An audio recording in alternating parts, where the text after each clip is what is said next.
কাকে বাদ দিয়ে হিসাব করলাম? হ্যাঁ, শ্রী গুরু নিতাই গৌর সীতানাথ প্রেমানন্দে, যিনি আমার গোবিন্দকে কলিযুগের ভগবান শ্রী গৌর সুন্দর, যাকে বলা হলো মহাপ্রভু, এনেছিলেন কে? না আমার অদ্বৈত আচার্য। কিন্তু আমরা প্রতিদিন জয়ের দিনে শ্রী গুরু নিতাই গৌর হরি বলুন। কি বলো তোমরা? বলো একটু, বলো এদিকে যাবে। শ্রী গুরু, আচ্ছা, শ্রী গুরু নিতাই গৌর প্রেমানন্দে হরি। আমার সীতানাথ কি দোষ করলো? শ্রী গুরু নিতাই গৌর সীতানাথ প্রেমানন্দে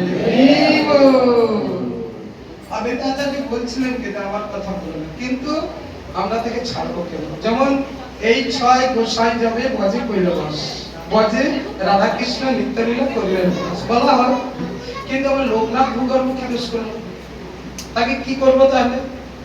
কি এই 6